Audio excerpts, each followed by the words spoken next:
सभी व्यूअर का बहुत बहुत स्वागत है मेरे YouTube चैनल में। मैं हूं doctor Richa Srivastava, homeopathic physician and dietitian. आज के वीडियो में आपको मैं जानकारी देने वाली हूँ रिंगवॉर्म, जिसे हम कहते हैं कॉमन भाषा में दांत, खाज, खुजली। और ये एक तरीके का स्किन इन्फेक्शन है, चर्म रोग है और ये बहुत ही ज्यादा तकलीफ देह है। इसमें बहुत ज्यादा असहनीय खुजली भी होती है पेशेंट को और वो इससे बहुत ज्यादा परेशान रहता है। इसके साथ वो सोशल जो है एम्बैरेसमेंट भी फील करता है अगर उसे बाहर जाना है, और अगर उसके एक्सपोज पार्ट पे उसको रिंगवॉर्म है तो उसे काफी शर्म भी महसूस होती है। लेकिन आपको अब चिंता करने की आवश्यकता नहीं है, क्योंकि इस वीडियो में आपको पूरी जानकारी मिलने वाली है। पूरी डिटेल में मैं आज आपको इसको बारे में बताऊंगी कि आप इसको कैसे प्रिवेंट कर सकते हैं और कैसे होम्योपैथी की मदद से इसे दूर कर सकते हैं। आराम मिल सकता है आपको इस कंप्लेन में। और साथ ही इसके अलावा मैं आपको बताऊंगी कि इसके क्या कारण होते हैं होने के और ये फैलता कैसे है, और साथ में कुछ डाइट टिप्स भी। तो चलिए जानते हैं रिंगवॉर्म के बारे में। रिंगवॉर्म को हम मेडिकल टर्म में डर्मेटोफाइटोसिस कहते हैं और ये एक तरीके का फंगल इन्फेक्शन होता है। और ये कोई वॉर्म नहीं है, ये सिर्फ होता है एक्चुअली रिंग शेप का, मीन्स अंगूठी के आकार का गोलाकार होता है, इसलिए इसे रिंगवॉर्म इसका नाम हो गया है। बट ये है एक फंगल इन्फेक्शन। ये डर्मेटोफाइट और टीनिया का नाम का एक फंगल इन्फेक्शन है।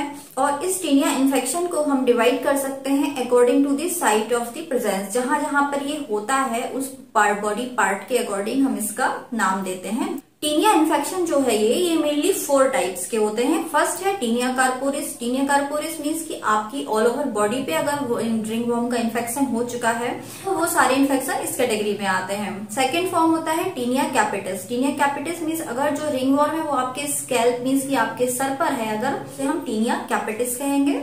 थर्ड टाइप जो इसका है वो है tinea cruris. Tinea cruris means कि अगर जो रिंगवॉर्म का इन्फेक्शन है वो आपके इनर थाई पे, बटक पे, आपके ग्रोइन रीजन पर अगर हो रहा है, और ये स्पेशली कहाँ देखा जाता है, ये मेल में ज्यादा देखने को मिलता है, तो उस टाइप का अगर रिंगवॉर्म है तो वो टीनिया क्रूरिस की श्रेणी में आता है।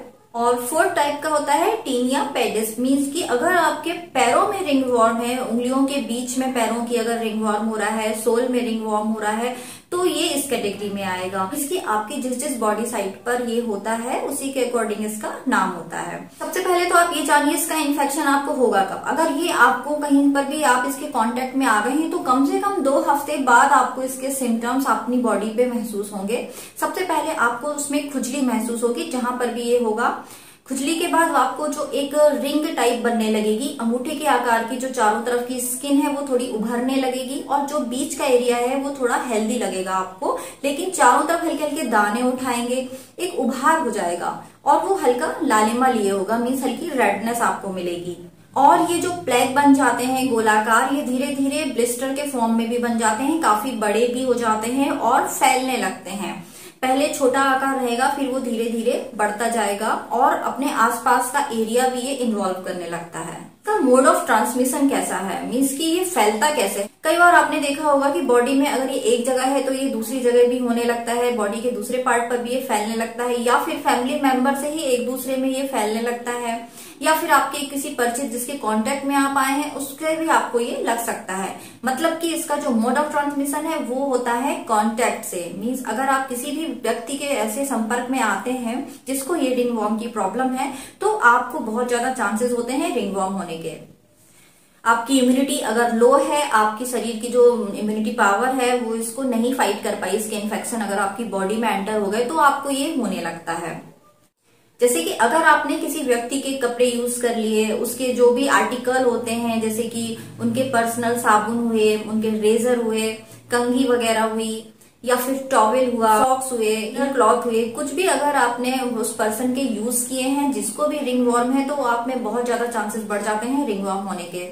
सेकेंड, जैसे या फिर स्विमिंग पूल या फिर जो पॉन्ड वगैरह होते हैं, छोटे तालाब, या फिर ऐसी जगह जहां पे आप कॉमनली अगर आप लोगों के साथ नहा रहे हैं, या फिर आप उस जगह का यूज कर रहे हैं जैसे कि टॉयलेट हुए, पब्लिक टॉयलेट, इस तरह की सिचुएशन में अगर आपका सामना होता है, आप उन चीजों को यूज करते हैं तो भी आप में बहुत ज्यादा चांसेस होते हैं रिंगवॉर्म। थर्ड है कि अगर आप बहुत ज्यादा मॉइस्ट रहते हैं, नहाने के बाद आप सुखाते नहीं है अपने शरीर को, बहुत देर तक उसे गीला छोड़ देते हैं, या फिर आप ऐसी जगह में रहते हैं जहाँ का इन्वायरमेंट में बहुत ज्यादा नमी रहती है, सनलाइट बहुत कम आती हो, ड्राई बहुत कम रहता हो, हमेशा नमी टाइप बनी रहती है, तो वहां पे भी जो है फंगल इन्फेक्शन होने के बहुत ज्यादा चांसेस होते हैं। अब आप जान चुके हैं कि ये फैलता कैसे है, मीन्स कि इसका मोड ऑफ ट्रांसमिशन क्या है। तो अब इसका जो प्रिवेंशन होगा वो इन सब चीजों का जस्ट अपोजिट होगा। मीन्स जिन जिन चीजों से ये फैलता है हमें उन चीजों को अवॉइड करना है, जैसे कि पब्लिक प्लेसेस या पब्लिक जो टॉयलेट्स होते हैं, पब्लिक वॉशरूम होते हैं, उनको यूज बहुत सावधानी से करना आपको, या फिर जहां तक हो सके आप ना करें।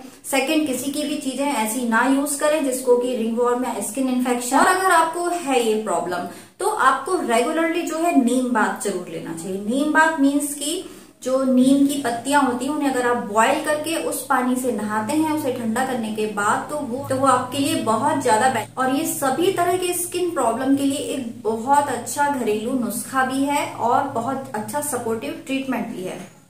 साथ ही जिस व्यक्ति को रिंगवॉर्म की प्रॉब्लम है, दांत खाज खुजली की समस्या है, उन्हें हमेशा ढीले कपड़े पहनने चाहिए और ढीले कपड़े के साथ उन्हें कॉटन प्रेफर करना चाहिए। मीन्स कि ऐसा फैब्रिक हो जो कॉटन का हो, वैसे कपड़े आप पहने, क्योंकि उसमें क्या है आपका पसीना जो है वो एब्जॉर्ब हो जाएगा और आपको बहुत ज्यादा केमिकल भी यूज नहीं करने हैं अपनी बॉडी पर। अगर आपको रिंगवॉर्म है तो अपने टॉवल को आपको रेगुलरली वॉश करना है। हॉट वाटर में आप उसको डिप करके छोड़ दीजिए थोड़ी देर, या हो सके तो उसमें एंटीसेप्टिक सॉल्यूशन डाल दीजिए, डेटॉल या सेवलॉन वगैरह कुछ भी। उसमें थोड़ी देर आप उसको डले रहने दीजिए, उसके बाद आप उसको सनलाइट में सुखाइए। इससे आपके जो इन्फेक्शन है उसमें प्रिवेंशन होगा, वो फैलेगा नहीं दूसरे पार्ट पे।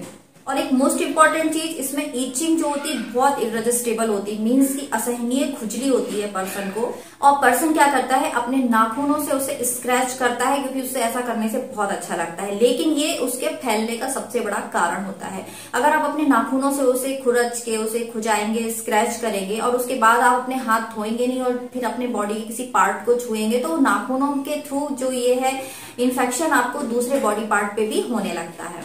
तो आप सोचोगे कि खुजली हो रही है तो हम खुजाएं क्यों नहीं, तो उसका इलाज ये है कि आप क्या करिए, अपने जो कॉटन वूल होता है, मीन्स की जो रुई होती है, जैसे हम कॉटन कहते हैं, उसका एक स्वैब या एक गोला सा बना लीजिए और उस कॉटन से हल्का हल्का आप अपने उस पार्ट को हल्का सा आप टच करके ईच कर सकते हैं। नाखून तो आपको बिल्कुल भी नहीं लगाना है। इसके लिए बेस्ट होता है कि आप होम्योपैथिक ट्रीटमेंट ले। होम्योपैथिक ट्रीटमेंट से ये जो रिकरेंसी की टेंडेंसी होती है ये भी खत्म हो जाती है, लेकिन इसमें क्या है थोड़ा सा टाइम लगता है, तो आपको थोड़ा पेशेंस रखना होगा। अगर हम एकदम से स्किन प्रॉब्लम को दबा देते हैं तो मतलब हमने उसको सप्रेस कर दिया, फिर वो किसी नई जगह पर उभरेगी, या तो वो इसी सिम्टम्स के रूप में उभरती है या फिर कोई दूसरी कंप्लेंट के रूप में। तो हमें अगर इसको एक प्रॉपर वे में अगर इसको हमको क्योर करना है तो थोड़ा सा वक्त लगेगा, आप थोड़ा सा पेशेंस आपको रखना होगा। होम्योपैथी में रिंगवॉर्म को दूर करने के लिए सबसे बेस्ट मेडिसिन जो जानी जाती है वो है टेलुरियम 30। सभी तरह की रिंगवॉर्म के लिए बहुत इफेक्टिव है, फिर वो चाहे बॉडी के किसी भी पार्ट पे हो। इस मेडिसिन की आपको 3 से 4 ड्रॉप लेनी है, अपनी जीभ पर ले इसको, दिन में कम से कम 4 बार ले और पूरा 1 महीने तो इसी तरीके से ले। सेकंड मेडिसिन है इचनीशिया एंगुस्ट्रा का मदर टिंचर। ये होम्योपैथी में एक तरीके से ब्लड प्यूरिफायर है जो इंटरनली आपके ब्लड को प्योर करेगा, उसके अंदर जो भी इन्फेक्टिव एजेंट्स हैं उन्हें ये दूर करेगा, और जब आपका ब्लड प्योर हो जाएगा तो आपको जो स्किन इन्फेक्शन है वो भी कम होने लगेंगे। इचनीशिया का जो मदर टिंचर है इसे आपको आधे कप गुनगुने पानी में इसकी 20 बूंद लेनी है, दिन में 3 बार लें इसको आप। जो थर्ड मेडिसिन है वो है एजाडिरेक्टा इंडिका 30। ये एक तरीके से बहुत अच्छी मेडिसिन है स्किन प्रॉब्लम्स के लिए, क्योंकि ये नीम से बनती है, और नीम आप सभी जानते हैं एक बहुत अच्छा एंटीबैक्टीरियल, एंटी माइक्रोबियल और एंटीसेप्टिक होता है। तो आपको इस मेडिसिन की भी आपको 3 से 4 बूंद दिन में 4 बार अपनी जीभ पर लेना है 1 महीने तक। ये तीनों मेडिसिन आप ले, और अगर आपको बहुत ज्यादा सीवियर कंप्लेन है, बहुत ज्यादा देखने को मिल रही है, तो आप अर्टिका यूरिन का मदर टिंचर भी ले सकते हैं। ये मेडिसिन आपको किसी भी तरह की खुजली में बहुत जल्दी आराम देती है। तो आपको इस मदर टिंचर की भी कम से कम 20 बूंद दिन में 3 बार लेनी है, आधे कप गुनगुने पानी से।